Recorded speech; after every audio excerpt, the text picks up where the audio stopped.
Good evening. This is my second live stream just to talk about a video I made about 5 to 6 days ago that basically talked about why music education, I think, is one of the most important areas for rebooting the education system.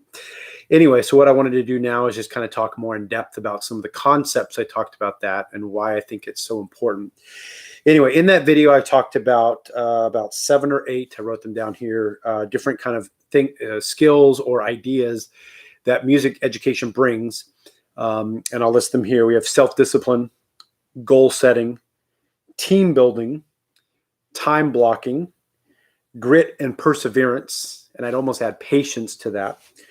Critical thinking skills, delayed gratification, and failing forward.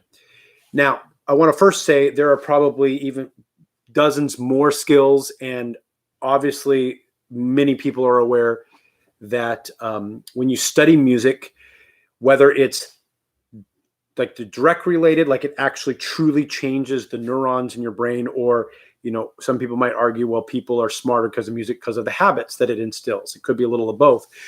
But I want to not focus on the brain argument, right? The making you smarter argument. But part of my journey, and I think I referenced this in the last live stream I did, is a lot about personal growth in the last 6 months to a year and a half, and learning the habits that basically make someone successful.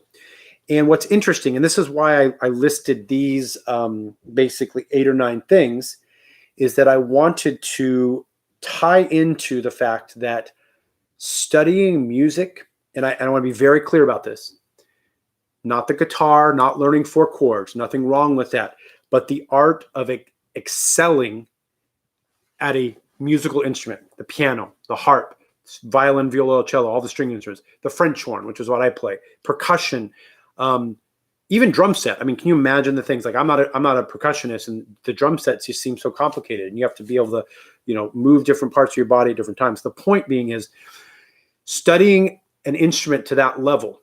All right, though there's so many built-in skills that are so valuable, and it's also, I think, one of the reasons that when we hear the term a classical education back, the Greeks and the Romans, they included music as part of that.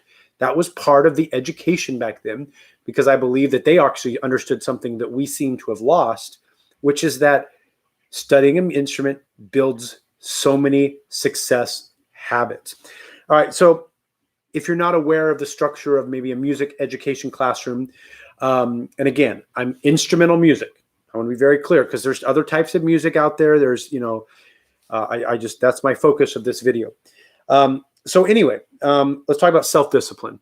Well, basically, if you're going to get better at any instrument or any endeavor, right? Sports, academics, music, you got to be self-disciplined. You got to decide to work on it on a daily basis. So first and foremost, I mean, that's just, I think, is a given. I hope anyone can see that if you study a musical instrument, you have to develop some self-discipline. Goal setting. Now, this one I think is really important, because built into the process of music is literally constant goal setting. From, if you're in an ensemble, like a band class, let's say, there are concerts. There's a goal. There's the actual music in front of you. There's the goal of getting just one note sounding better. Like, everything about music education is about constant goal setting, constant feedback, constant improvement, constant process that allows for you to learn the process of achieving any goal, right? You break it down into steps. The first step is you develop a habit of practicing, period. One of the things I'm fond of saying lately is habit first, quality later. Meaning, we must develop the habit of practicing first, and then once that's established, you can improve the way you practice, and those two things will, again, achieve your goals. So anyway, I hope that is clear and makes sense, but I just thought that was really important. Now, I also talked about team building. Okay, why is that important? Well, let's face it, in the corporate world, or any world, or relationship world, you have to learn how to be part of a team, part of a marriage, part of a friend circle, part of a work environment, part of, and so in the ensemble area where we play like band or chamber music or orchestra or choir, you are literally part of a bigger picture thing, a bigger picture organization, right? I play French horn. If we play a band piece or an orchestra piece, my part fits into a bigger picture. So now I have to collectively work with, 20, 30, 40, 100, depending how big the ensemble is, different musicians towards a common goal, right? That is workplace 101. That is, if you're an actual teacher, that's what we're trying to do. We're trying to get kids together towards a common goal of graduating or knowledge or love of learning, whatever you want to call it. Anyway, but that's built into the music education system. So again, I'm going to pause here and just say, just there are 3 reasons that music education is so important to the success of students. Okay. The next one is time blocking. Now, I think this one is important because in my world, or at least personally, because I'm a professional French horn player and I'm a music educator. And whenever I have a gig as a performer, as a professional French horn player, we have set times. The rehearsal is from 7 to 9:30 or 7 to 10 or 6 to 8 or whatever. And you have to go in there with the sense of knowing what you're going to accomplish with a plan, right? You have to say, this is time that's dedicated to this, right?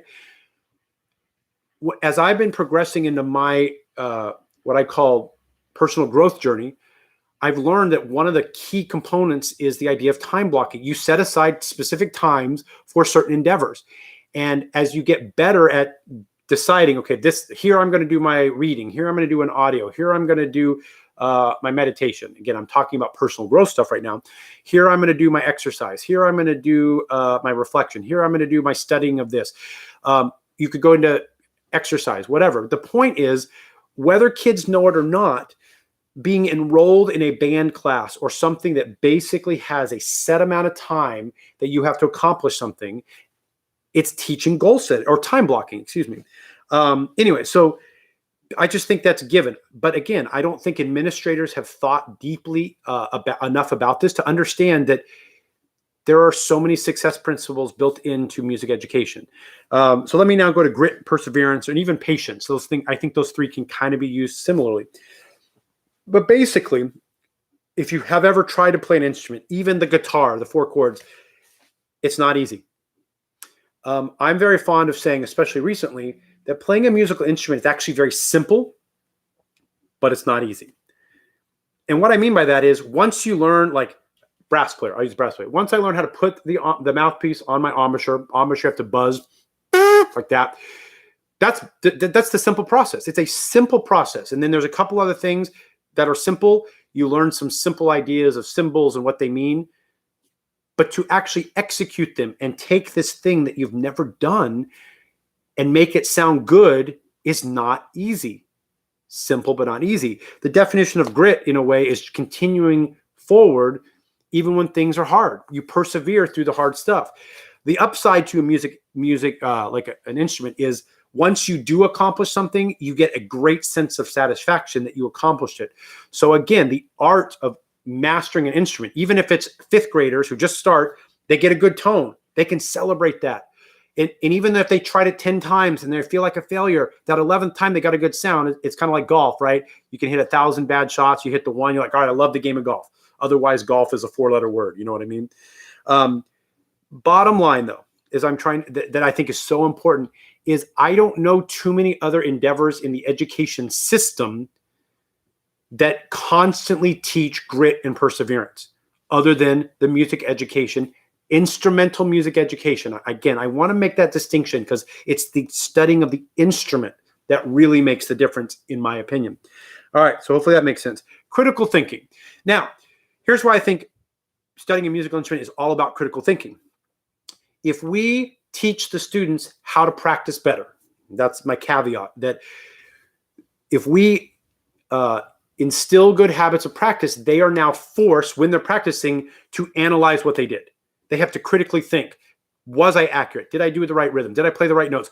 I didn't play the right note. How do I fix that? It's a constant critical thinking game, whether they know it or not. Again, and this is what I love about it, they don't even have to know this stuff.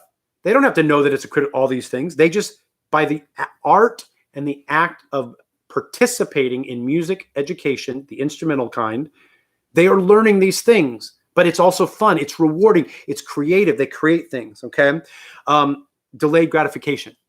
Now, I think we could almost all universally agree, if we're objective and we're honest with ourselves, that in today's world, delayed gratification is one of the hardest things kids deal with. Everything is so instantaneous. I mean, even making this video, I'm live streaming. I didn't have to do anything but make this video. Press play, done. Super easy. Okay. I can turn on the TV, Netflix, boom, Hulu, boom, fast food, boom. I'm guilty of this too. I'm more guilty than I care to admit. But again, in the last 6 months, I've realized the power of delayed gratification, And so again, okay, so why is there delayed gratification? Well, because an instrument's not easy. You have to work at it. Another way to think of it is, let's say you're working for a concert for 2 months, maybe 1 month, whatever. You're working hard. You're trying to improve. Some days it sucks. You're like, do I really want to do this? Do I want to keep doing it? Then you get to the concert and the concert goes well and you get those chills and you say to yourself, oh, that was worth it. You just proved to yourself that all that work, right? You delayed the gratification. You kept with it. You persevered. All the other words we've been talking about. You basically just proved to yourself that there's value in pushing things back, in delayed gratification.